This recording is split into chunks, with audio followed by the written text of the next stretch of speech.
여러분은 예수의 이름이 마음에 있습니까? 정말 예수님이 여러분 안에 살아 계십니까? 예수님과 동행하고 계십니까? 누가복음에 보면 이런 말씀이 있습니다. 2장 41절에서 44절에 보면 그의 부모가 해마다 6월절이 되면 예루살렘으로 가더니 예수께서 12살 되었을 때 그들이 절기의 갈례를 따라 올라갔다가 그 날들은 마치고 돌아올 때 아이 예수는 예루살렘에 머무셨더라. 그 부모는 이를 알지 못하고 동행 중에 있는 줄로 생각하고 하룻길을 간 후 친족과 아는 자 중에서 찾되, 이런 말씀이 있는데 요셉과 마리아는 예수와 동행 중에 있는 줄로 생각을 했었습니다. 그런데 예수님이 없었습니다. 혹시 우리도 예수님과 동행한다고 내가 느끼지만 요셉과 마리아처럼 동행하고 있지 않으면서 동행만 한다고 생각만 하고 계시는 것이 아니십니까?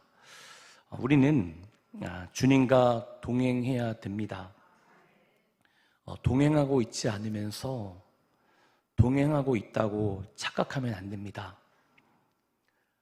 주님과 친밀한 관계가 없으면서 주님과 친밀한 관계를 맺고 있다고 여러분 착각하시면 안 됩니다. 정말 하나님과 그분과 동행해야 되고, 그리고 그분이 내 안에, 내가 그분 안에 거해야 됩니다. 내가 그 안에, 그가 내 안에 거해야 됩니다. 여기서 우리가 첫 번째 알아야 할 것은, 여러분 정말 진심으로 주님이 내 안에, 내가 주님 안에 거해야 됩니다. 동행한다고 생각만 하면 안 됩니다. 요셉과 마리아도 동행한 줄 알았습니다. 그런데 동행하고 있지 않았습니다. 여러분, 우리는 주님과 동행해야 됩니다. 신명기 4장 7절 말씀을 보면 우리 하나님 야훼께서 우리가 그에게 기도할 때마다 우리에게 가까이 하신 같이 그 신이 가까이함을 얻을 큰 나라가 어디 있느냐 좀 말씀하시면서 우리 주님께서는 기도할 때 하나님께서 가까이 계십니다. 내가 주님 안에, 주님이 내 안에 거하는 것이 바로 여러분 기도입니다. 주님과 동행하는 자는 하나님께 기도하는 자입니다. 주님과 동행하기 원하십니까? 여러분 기도하십시오. 사도행전 3장 1절에 보면 제9시 기도 시간에 베드로와 요한이 성전에 올라갈 수 있는데 주님과 동행하는 자, 여러분 기도하는 자입니다. 오순절 성령 사건 이후 제자들의 삶 속에서 변화된 것이 여러분 바로 기도의 사람이 되었다는 것입니다. 여러분 마가복음 9장 17절에서 18절에 보면 무리 중에 하나가 대답하되 선생님, 말 못하게 귀신 들린 네 아들을 선생님께 데려왔나이다. 귀신이 어디서든지 그를 잡으며 거꾸러져 거품을 흘리며 이를 갈며 그리고 파리에 있는지라. 내가 선생님의 제자들에게 내쫓아 달라 했으나 그들이 능히 하지 못하더이다 있는데, 한 아이가 말 못하게 하는 귀신이 들렸습니다. 거품 물렸고요, 이를 갈며 이런 증상을 보이고 있었습니다. 그 아버지는 자기 아이를 제자들에게 고쳐달라고 했습니다. 그러나 제자들은 아이를 고치지 못했습니다. 그때 예수님께서 그 아이를 고쳐주셨습니다. 그때 제자들이 물어봅니다. 우리는 왜 그 귀신을 쫓아내지 못했습니까? 물어보자 예수께서 마가복음 9장 29절에 보면 이르시되 기도 외에 다른 것으로는 이런 종교가 나갈 수 없느니라 하시니라 말씀하시면서 예수님은 기도의 중요성에 대해서 말씀하셨습니다. 여러분 기도해야 주님이 내 안에, 내가 주님 안에 거할 수 있게 됩니다. 신명기 4장 7절에 보면 우리 하나님 야훼께서 우리가 그에게 기도할 때마다 우리에게 가까이 하신 같이 그 신이 가까이함을 얻은 큰 나라가 어디느냐 말씀하셨던 것처럼, 여러분 다시 말씀드리지만 기도할 때 하나님이 함께 하시고 또 주님과 동행할 때 하나님께서 역사하시는 분이십니다. 여러분 다른 성경을 보면 예수님께서 십자가를 지시기 전에 예수님께서 제자들과 함께 기도하러 가십니다. 그때 그 제자들이 너무도 졸고 있었습니다. 그때 예수님께서 제자들에게 너희가 한시라도 깨어 있을 수 없더냐, 너희가 1시간만이라도 기도할 수 없느냐 우리 주님 말씀하셨습니다. 즉 기도의 중요성에 대해서 예수님께서 말씀을 하셨는데 그들은 깨닫지 못했습니다. 예수님께서 그렇게 기도의 중요성을 가르쳐 주신 이유는 주님과 동행하는 방법은 기도였기에 그렇게 기도하라고 말씀하신 겁니다. 여러분, 기도는 누가복음 22장 39절의 말씀처럼 예수께서 나가서 습관을 따라 감람산에 가심에 제자들도 따라갔더니 있는데, 여러분, 예수 그리스도께서 기도할 때 습관에 따라 감람산에 올라가셨다고 합니다. 여러분, 기도는 안 하다가 갑자기 할 수 있는 것이 아닙니다. 운동선수들이 금메달을 따기 위해서 엄청나게 운동을 합니다. 남들보다 더 열심히 노력하다 보면, 많은 시간을 투자하다 보면 그 운동한 것이 자기 몸에 배기게 되고 운동이 습관처럼 됩니다. 즉, 훈련과 노력을 통해서 시간을 투자하면 그것이 습관이 됩니다. 여러분, 기도도 습관입니다. 처음에는 힘들고 어렵고 그렇지만은 훈련과 노력을 통해서 시간을 투자하면 습관처럼 기도하게 됩니다. 여러분, 어떤 사람은 30분을 기도하는 사람이 있고요, 1시간을 기도하는 사람이 있습니다. 그런데 30분보다 1시간, 1시간보다 2시간 할 때 여러분 자꾸 습관적으로 앉아있고 기도를 해야 그 분량대로 갈 수가 있다는 것입니다. 여러분, 그런데 운동선수라도 매번 운동하는 것이 쉬운 것이 아닙니다. 여러분, 분명히 할 때마다 힘들 것입니다. 여러분, 기도도 매일 해도 습관처럼 된다고 해도 여러분 절대 쉬운 것이 아닙니다. 포기하고 싶을 때도 많을 것이고요, 또 운동선수는 은퇴를 하면 더 이상 운동을 안 해도 됩니다. 그러나 기도는 우리가 주님 앞에 서야 할 그날까지 기도를 해야 하기 때문에 너무도 힘이 드는 것입니다. 여러분, 기도할 때 어쩔 때는 하나님께서 우리 가운데 기름을 부어주시고 하나님께서 정말 기도용을 우리 가운데 부어주셔서 너무도 잘 될 때가 많습니다. 그런데 어쩔 때는 너무도 힘들고 어떨 때는 너무 아무런 반응을 느끼지 못하고, 이런 것이 바로 여러분 기도입니다. 그러나 쉽지 않아도 여러분 기도를 해야 됩니다.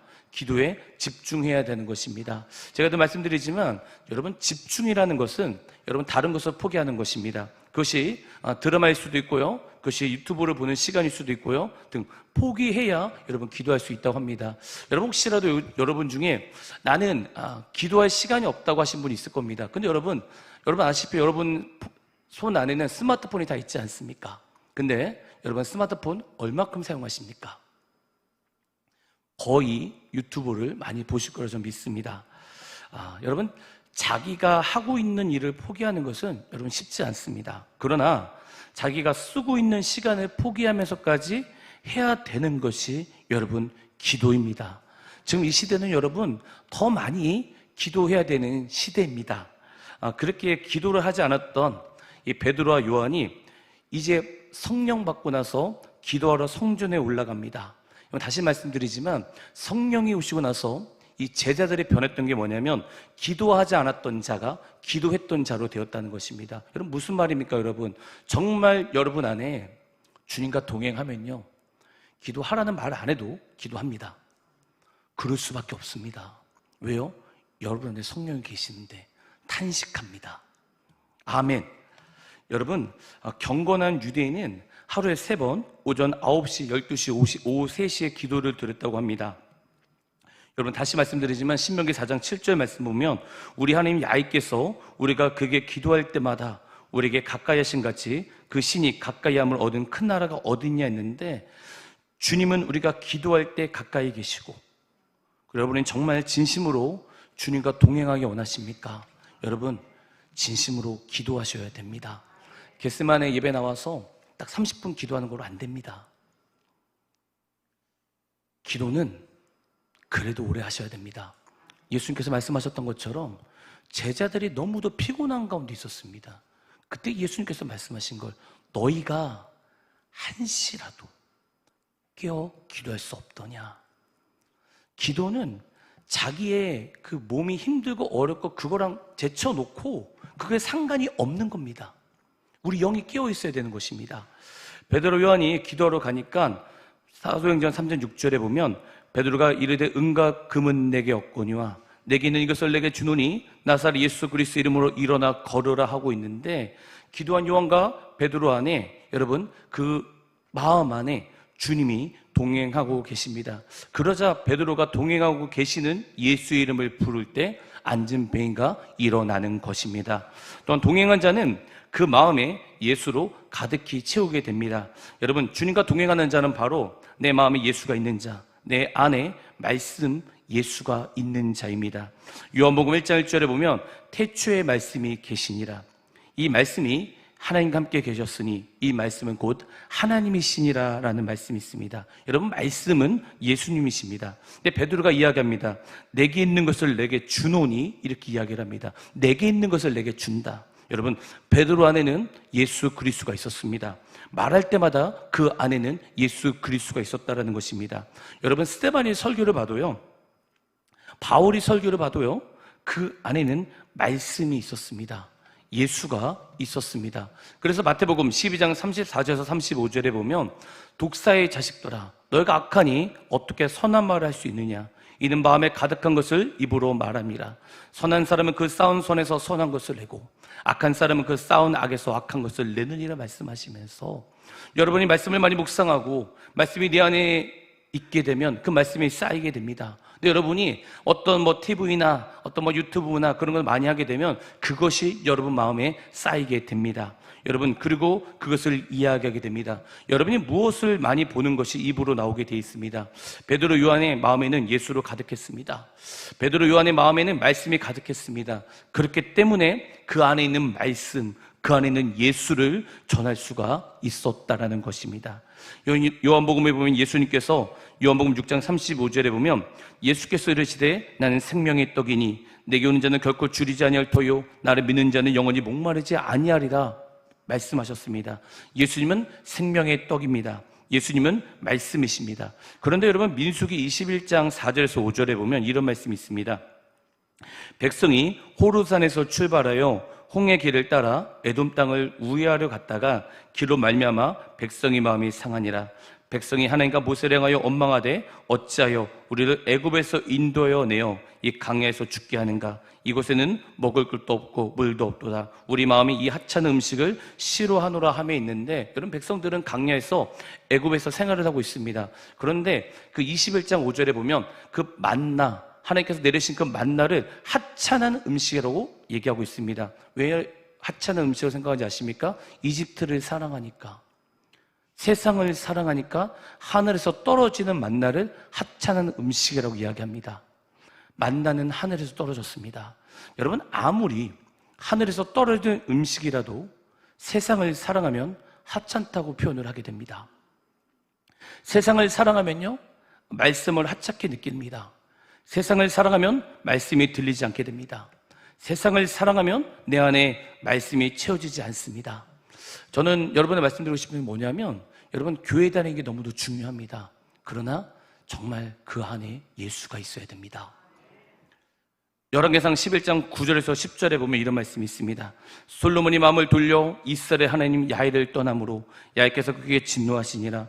야훼께서 일찍이 2번이나 그에게 나타나시고 이 일에 대하여 명령하사 다른 신을 따르지 말라 했으나 그가 야훼의 명령을 지키지 않았으므로 했는데, 여러분, 솔로몬은 최고의 지혜와 최고의 부와 최고의 명예를 받았던 자였습니다. 그런데 그런 자가 세상을 사랑하니까 주님께서 2번 나타나셨는데 주의 말씀이 들려도 순종치 못하게 됩니다. 여러분, 그렇기 때문에 다시 말씀드리지만, 여러분, 세상을 사랑하면 하나님의 말씀은 하찮게 됩니다. 이게 법칙입니다, 여러분. 왜냐하면 요한일서 2장 15절에 보면 이 세상이나 세상 것들을 사랑하지 말라. 누군지 세상을 사랑하면 아버지의 사랑이 그 안에 있지 아니하니 이는 세상에 있는 모든 것이 육신의 정욕과 안목의 정욕과 이생의 자랑이니 다 아버지가 본 것이 아니요 세상부터 온 것이니라. 이 세상도 그 정욕도 지나가되 오직 하나님의 뜻을 행한 자는 영원히 거하시니라 말씀하셨는데, 여러분, 그렇기 때문에 세상을 사랑하지 않아야 주님을 사랑할 수 있습니다. 그래야 주님 앞에 머물 수가 있다는 것입니다. 그래야 내 안에, 내 마음에 말씀을 채울 수가 있습니다.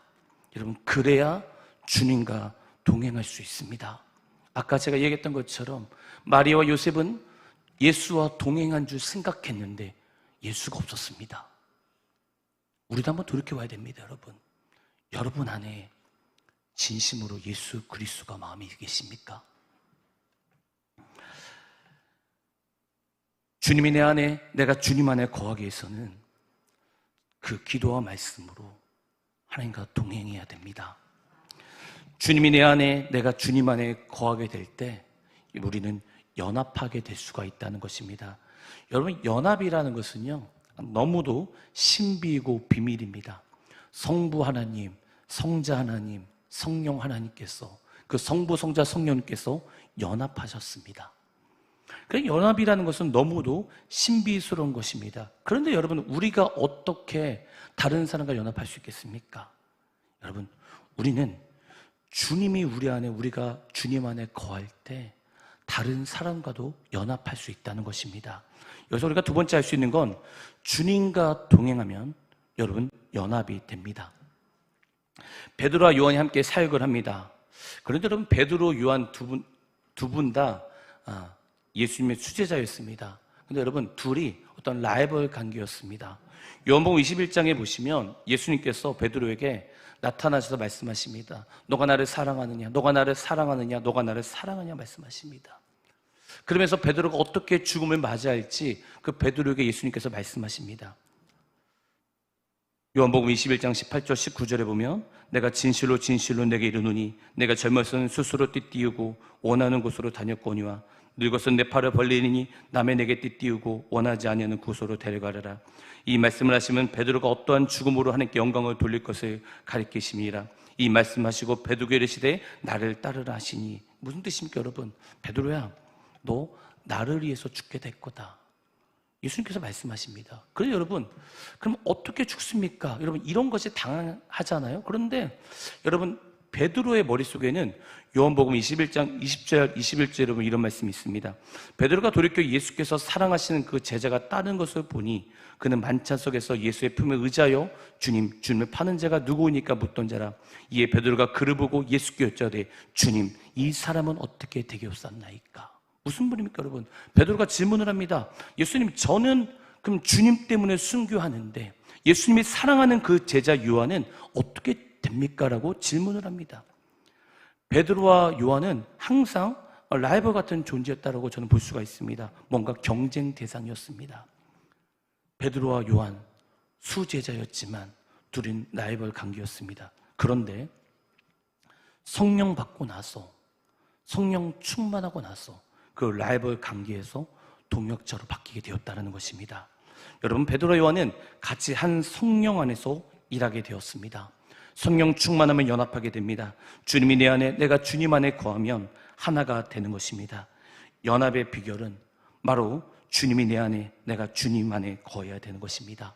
우리가 주님 안에 거하게 될 때 다른 사람이라도 연합할 수 있다는 것입니다. 오늘 본문 사도행전 3장 2절에 보면 나면서 못 걷게 된 이를 사람들이 메고 오니 이는 성전에 들어가는 사람들에게 구걸하기 위하여 날마다 미문이라는 성전문에 두는 자라라는 말씀이 있습니다. 나면서 못 걷게 된 사람이 있었습니다. 그는 구걸하지 않으면서 살 수가 없었던 자였습니다. 사람의 도움이 없으면 구걸할 수 없었던 것을 알 수 있었습니다. 여러분, 근데 예수님께서 그 공생의 시간 때 저는 예수님께서 분명히 그 안진뱅이를 보셨을 것이라고 저는 생각합니다. 팔레스타인, 어떤 강원도만한 땅이라고 합니다. 예수님은 그 자를 분명히 보았을 것입니다. 근데 예수님은 그 안진뱅이를 고쳐주지 않으셨습니다. 왠지 아십니까?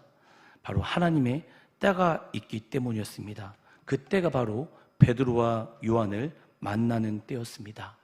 여러분, 기도할 때 여러분 낙심하지 마십시오. 왜 응답이 늦냐고 낙심하지 마십시오. 주님의 때에 주님은 반드시 선한 길로 인도하시는 분이십니다. 때로는 주님이 응답이 안 될 수도 있습니다.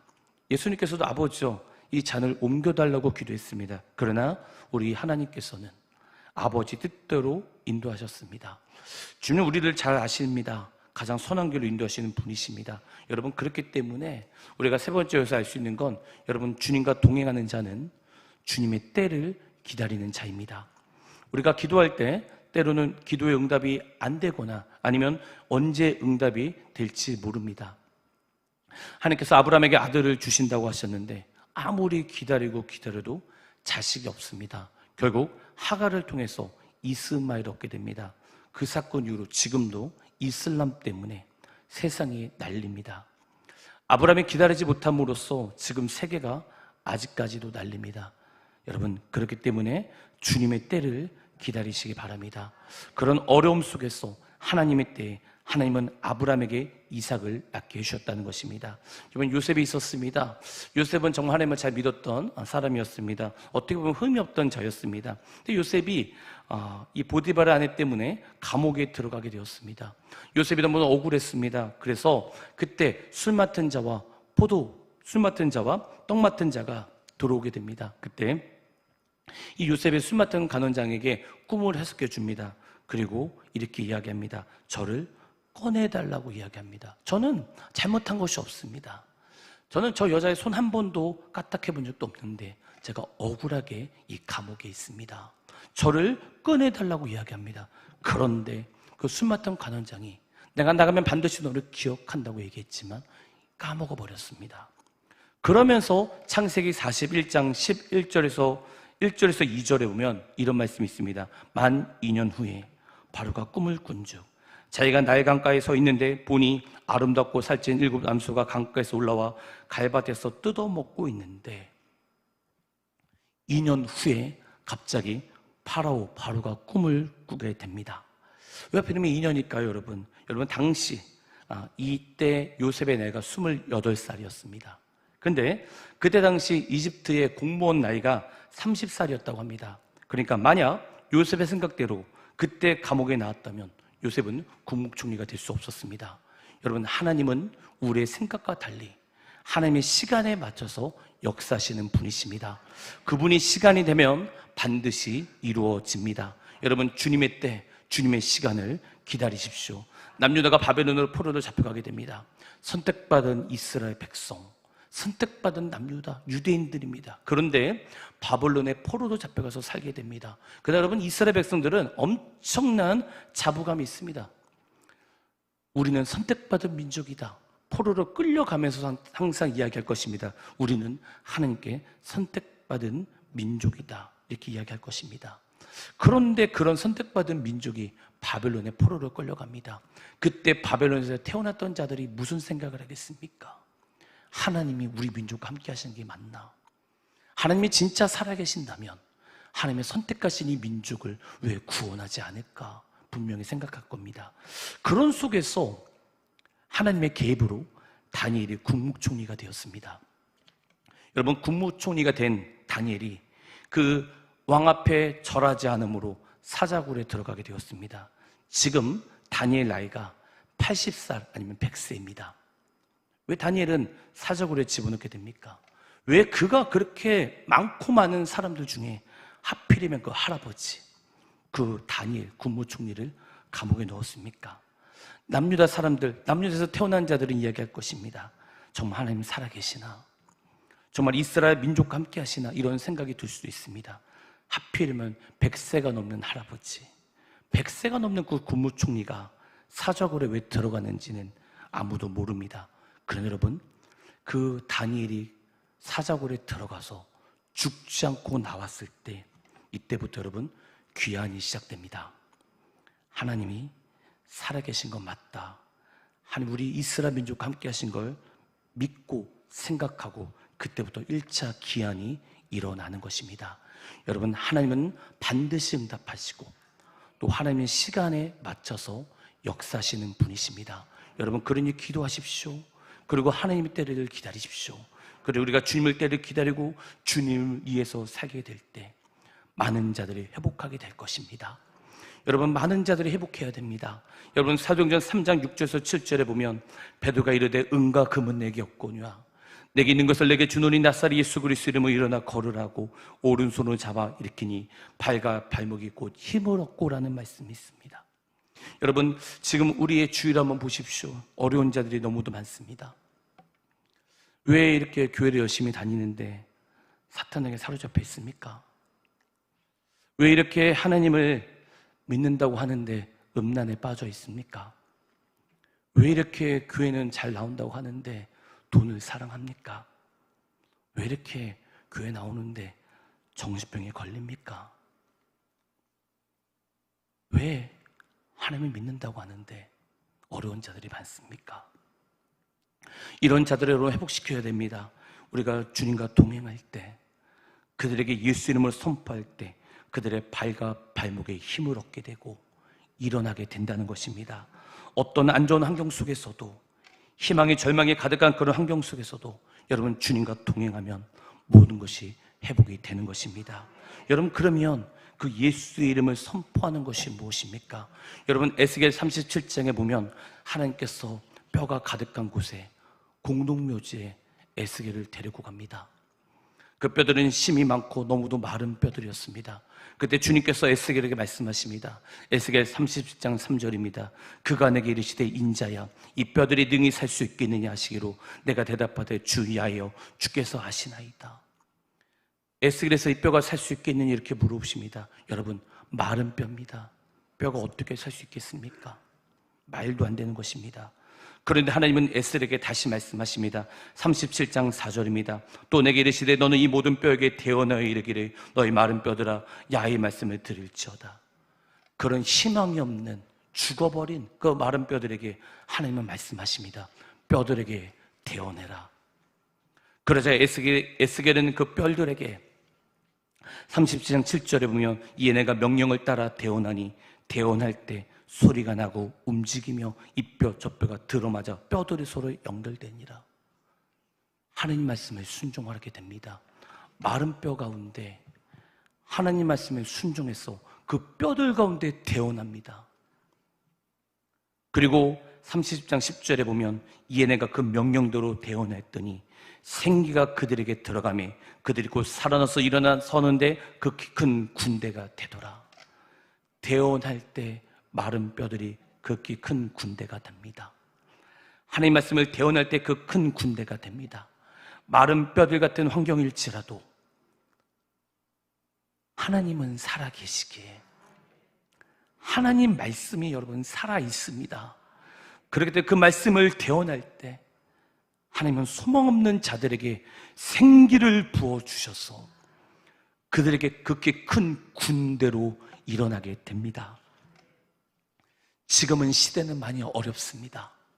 너무도 많은 사람들이 자살을 하고 최고의 공부 잘하는 친구들도 뭐든 자살, 마약, 자살 온통 그런 내용밖에 없습니다. 더 좋아질 것 같습니까? 절대로 그렇지 않습니다. 여러분, 이럴 때 우리 마음에 하나님 말씀이 있어야 됩니다. 그리고 그런 가운데, 그런 세상 가운데 우리가 대언할 때 여러분, 많은 사람들이 주님께 돌아오게 될 것입니다. 여러분, 그러면 대언하는 것이 무엇입니까? 제가 말씀드린 것처럼 말씀이 하나님의 말씀, 예수 그리스도십니다. 여러분, 말씀입니다. 말씀을 선포할 때, 말씀을 소리내서 읽을 때 하나님은 운행하십니다. 하나님께서 세상을 만드실 때 세상은 빛은 하나님께서 빛이 있으라라고 말씀하시자 그 빛이 생겨났습니다. 여러분, 다시 말씀드려서 그 말씀은, 그 성경은 어떤 문자의 기록보다 소리가 먼저였다는 것입니다. 하나님께서 말씀하시자, 하나님의 선포하시자 세상이 만들어졌습니다. 우리 가운데 주께서 말씀하십니다. 너도 말씀을 선포해라. 너도 대언해라. 그러면 하나님이 반드시 소망 없는 자들을 일으키신다고 우리 주님 말씀하십니다. 여러분, 하나님 말씀을 선포하십시오. 하나님 말씀을 소리내서 크게 읽으십시오. 하나님 말씀은 힘이 있습니다. 주님 오시기 멀지 않은 시대입니다. 모로코 지금 3,000명 죽었다고 하고, 우리 예전에 우리 트리키에 5만 명 죽었습니다. 정말 주께서 말씀하시는 그 예언이 성취되고 있습니다. 정말 끼어 있으셔야 됩니다. 그래서 요한계시록에 보면 희한한 말씀이 있습니다. 하나님께서 그 사람들에게 귀 있는 자는 들어라, 귀 있는 자는 들어라. 왜 이렇게까지 귀 있는 자를 들으라고 합니까? 못 깨달으니까요. 못 깨달아요. 주님 오시기가 너무 멀지 않은데 너무 세상을 사랑하니까 주님을 사랑하는 자들이 별로 없습니다. 우리 사랑하는 성도님들, 우리는 주님을 사랑해야 됩니다.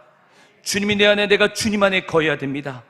그래야 여러분, 많은 사람들이 주님께 돌아올 수 있습니다.